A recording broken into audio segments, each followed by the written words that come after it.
श्री हरिवंश श्री राधा वल्लभ श्री हरिवंश जनाबाई जी के बारे में बता रहे हैं। भगवान की परम भक्त, इनके बारे में सुनकर आप परम आनंद परम खुशी प्राप्त होगी, भक्ति आपकी बढ़ेगी।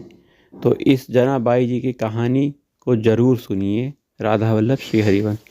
जनाबाई जी का जन्म हुआ था गोदावरी तट पर गंगाखेड़ नामक एक ग्राम, जो कि महाराष्ट्र में पड़ता है। बचपन में ही इनकी मम्मी का निधन हो गया था। पिता उन्हें भगवान विट्ठल के दर्शन के लिए पंढरपुर लेकर आ गए और उनके पिता की भी पंढरपुर में मृत्यु वहीं हो गई।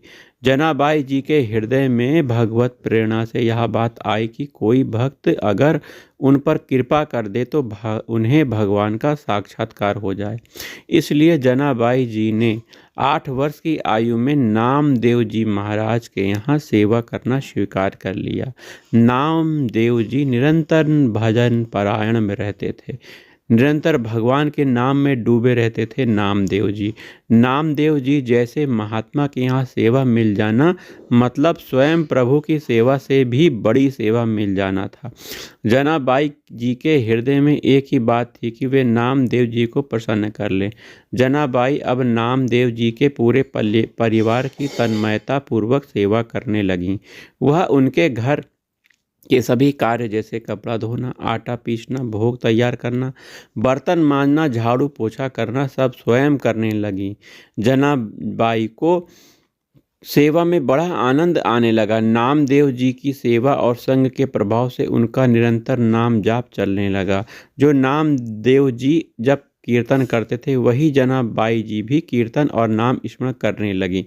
नाम स्मरण करते करते कभी जब वह पोछा लगा रही होती तो एकदम से उनके हाथ रुक जाते और अश्रु चलने लगते और प्रभु के लिए विकलता प्रकट होने लगती।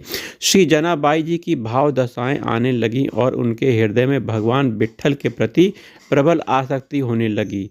जब कभी सेवा के बदले कुछ समय मिलता तो मंदिर में जाती और ठाकुर जी को देखती रहती। ठाकुर जी को देखते देखे उनको एकदम से विकलता होती, रोने लगती। वह आनंद बढ़ता तो वह नाचने भी लगती। जनाबाई जी की यह दशा केवल श्री नामदेव जी की सेवा से ही होने लगी थी। जनाबाई जी सब कार्य करते हुए सावधानी रखती कि सेवा में त्रुटि न हो जाए, नाम विस्मरण न हो जाए। ऐसे जनाबाई श्री रामदेव जी की सेवा में मग्न रहती थी। वह सावधान रहती थी कि अपनी स्थिति में इतना न डूब जाएं कि उनकी सेवा छूट जाए, क्योंकि सेवा भक्त की प्रसन्नता के लिए है और भक्त की प्रसन्नता से ही विट्ठल भगवान रीझ जाएंगे। उनके हृदय की इस धारणा और भगवान के नाम का ऐसा प्रभाव हुआ कि अब उनके आंसू नहीं रुकते थे। सभी कार्य करते हुए उनके अश्रु प्रवाह होता रहता था। जिस स्थिति की बड़े बड़े साधु और उपासक आकांक्षा करते रहते थे वह जनाबाई को केवल भक्त संघ की कृपा से प्राप्त हो रही थी। एकादशी के दिन नामदेव जी के यहाँ रात्रि में भक्त मंडली एकत्रित होकर कीर्तन करती थी। कोई मृदंग बजाता, कोई करताल बजाता, कोई नृत्य करते हुए नाम कीर्तन करता, कोई प्रभु की आनंदमय लीलाओं का गायन करता तो कोई एकांत में बैठकर उन लीलाओं कीर्तन को सुनकर अश्रु प्रवाह करता। नामदेव जी के यहाँ पूरी एकादशी की रात्रि को ऐसा कीर्तन होता और जनाबाई सब संतों की सेवा करके एकांत कोने में खड़ी रहती। वो नामदेव जी और बड़े बड़े भक्तों की भाव दशाएं देखती तो उनके हृदय में विकलता और बढ़ जाती। संकीर्तन के आनंद सागर में वे पूरी रात डूबी रहती। उनको यह पता ही नहीं चलता कि रात्रि कब व्यतीत हो गई। यही है महाप्रेम का स्वरूप।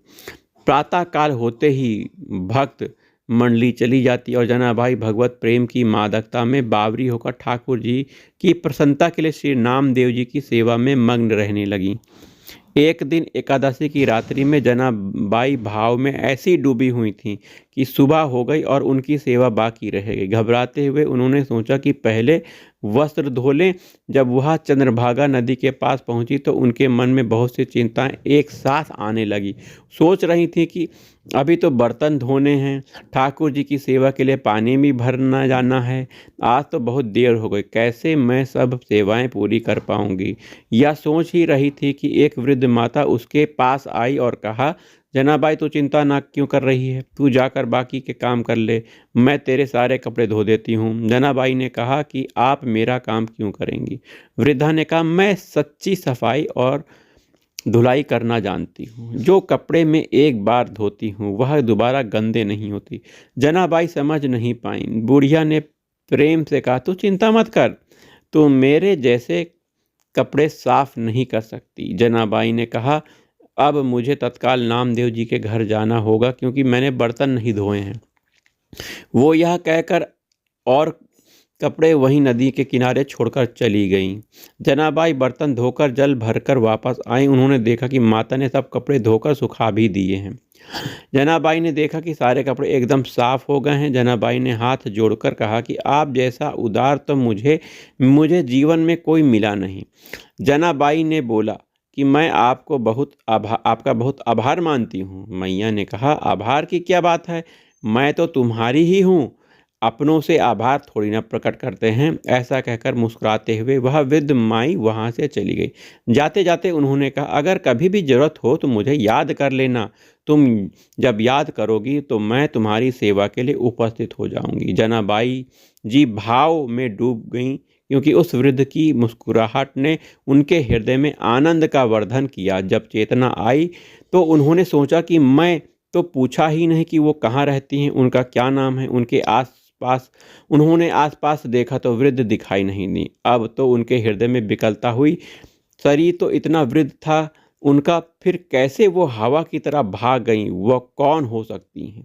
जनाबाई सब कपड़े लेकर घर पहुंची। उनका हृदय बड़ा व्याकुल था। आखिरकार वह वृद्धा कौन थी और वो अपनी मुस्कुराहट से कैसा जादू कर गई कि मेरा चित्त बार बार उसी का चिंतन कर रहा है। जनाबाई गदगद कंठ से नामदेव जी के समीप गईं और उनको पूरी घटना सुनाई। नामदेव जी ने तत्काल जनाबाई से कहा अरे वह कोई और नहीं थी, वह तो विट्ठल ही थे। नामदेव जी को आश्चर्य हुआ कि विट्ठल जी जनाबाई से कितना प्यार करते हैं कि उन्होंने स्वयं आकर उनके सब कपड़े धो दिए। कैसा महिमा स्वरूप है भक्ति का।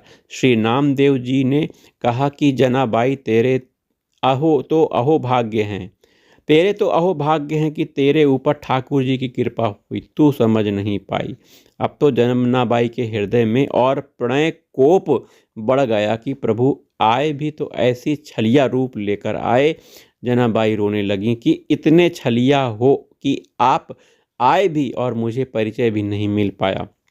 दूसरी बात कि आपने मेरे लिए इतना कष्ट सहा, मेरे लिए इतने सारे कपड़े धो दिए। प्रभु सदैव अपने भक्त के पीछे पीछे घूमते हैं। परम स्वतंत्र ईश्वर को अगर कोई बांध सकता है तो वह केवल उनका भक्त। एक बार जनाबाई जी प्रेम में मग्न होकर झाड़ू लगा रही थीं। उन्होंने कूड़े का ढेर लगाया। जब वह कूड़ा भरने के लिए आई तो उन्होंने देखा कि टोकरी लिए हुए प्रभु खुद कूड़ा भर रहे थे। अब तो बुढ़िया के रूप में नहीं आते थे, अब वह साक्षात विट्ठल के रूप में आते थे। चक्की में आटा पीसते हुए जनाबाई कभी कभी पद गाते हुए भाव में डूब जाती और इस वजह से चक्की रुक जाती। सेवा में कहीं देर न हो जाए इसलिए ठाकुर जी खुद आकर चक्की पीसने लगते। प्रभु जनाबाई का अभंग सुनते रहते और जनाबाई जी प्रेम में मगन रहती। जनाबाई जी घर में जब झाड़ू लगाती तो कचरा स्वयं विट्ठल भगवान उठाते। वह टोकरी को सर पर रखकर जनाबाई जी के पीछे पीछे डोलते।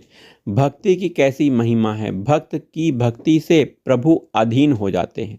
बार बार विट्ठल जी यही कहते हैं कि जनाबाई मैं तुम्हारा ऋणी हूँ, मैं कैसे यह ऋण उतार सकता हूँ, मुझे बता दो। तुम मेरे भक्त नामदेव जी की सेवा करती हो। जनाबाई अगर ओखली में धान कूटती थी तो प्रभु सामने खड़े होकर मुस्कुराते रहते थे। यह सब भक्त नामदेव जी की कृपा से हुआ। वो कहती कि जब मैं नामदेव जी की दासी बनी, जब उनकी सेवा की तो मैंने पाया कि दूसरा कोई ही है ही नहीं, एकमात्र मेरे विट्ठल ही चराचर जगत में व्याप्त हैं। वे सदैव मेरे सहयोग में, मेरी सेवा में मेरे समीप हैं। यह सब मैं नामदेव जी की दासता से जान पाई। प्रभु मेरे पीछे पीछे डोल रहे हैं या सिर्फ सिर्फ नामदेव जी की दास्ता के कारण ही हुआ है। एक दिन विट्ठल भगवान का बहुत महंगा आभूषण चोरी हो गया।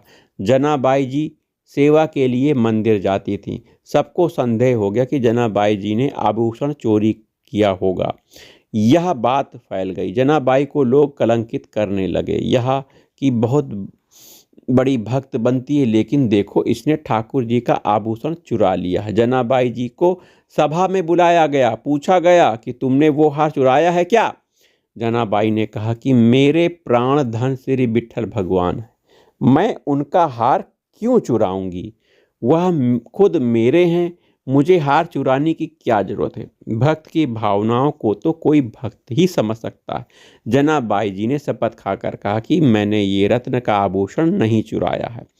किसी ने जनाबाई जी की बात पर विश्वास नहीं किया। राजा ने जनाबाई को सूली की सजा दे दी।